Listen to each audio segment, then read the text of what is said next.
Je mange parce que j'ai l'habitude. Je me lève le matin et je suis programmée.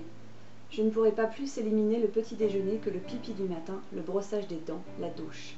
J'ai tant de rites, écrire dans mon journal, répondre aux courriers, ranger la maison, arroser les plantes. Tout me semble impératif pour continuer à vivre. Mais le roi des impératifs, ça reste manger.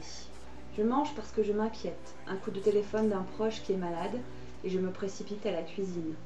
Je mange parce que je suis en colère, et que je n'aime pas la confrontation. Je mange ma colère. Mon train a 1 heure de retard et je vais rendre visite au distributeur de confiserie.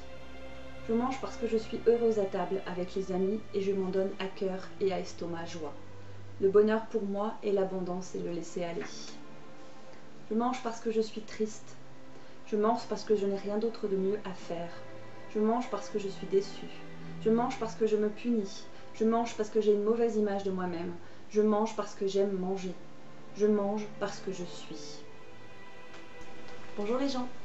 Par ces 2 introductions, je voulais vous présenter un livre qui m'a énormément touchée, marquée, que j'ai relu pour la 2e fois ou la 3e fois même en ce mois d'avril. Il s'agit des Confessions d'une grosse patate de Suzy Morgenstern, ou Morgenstern, je ne sais pas comment il faut prononcer. Vous le savez peut-être si vous suivez également mes vidéos du samedi dans lesquelles je parle de mon parcours de régimeuse, d'hyperphage, de fille qui cherche à être bien dans son corps.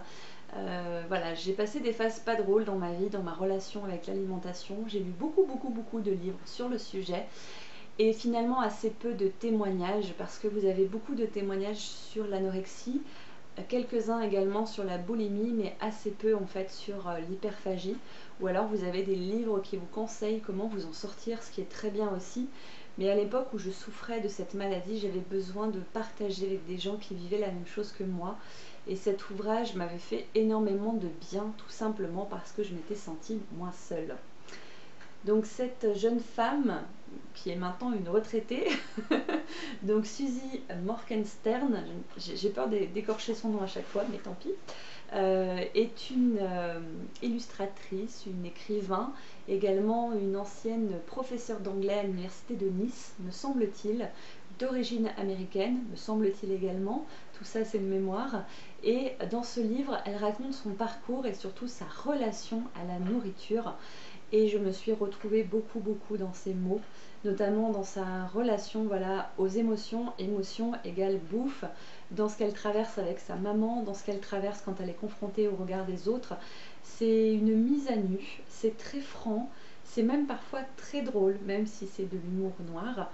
Et j'ai beaucoup apprécié cette lecture, donc j'avais envie simplement de vous la partager voilà, à part, dans une courte vidéo, pour tout simplement vous donner peut-être envie de le lire également si vous vous reconnaissez dans ces personnes qui ont du mal à faire face, non pas à la nourriture, mais à leurs émotions, tout simplement. Si vous êtes de ceux qui font tout leur possible pour s'en sortir sans passer par la case je me détruis, que ce soit à coup de bouffe, à coup de cigarette, à coup de drogue, à coup de speed, à coup de travail, de tout ce qui vous permet de ne pas penser à vous. Voilà, j'avais envie simplement de vous conseiller ce livre. Il se lit très vite, hein, vous voyez, il est tout petit, mais voilà, il m'a beaucoup touchée, donc j'avais juste envie de vous en parler comme ça dans une vidéo sans prétention. Je vous dis à très bientôt. Ciao!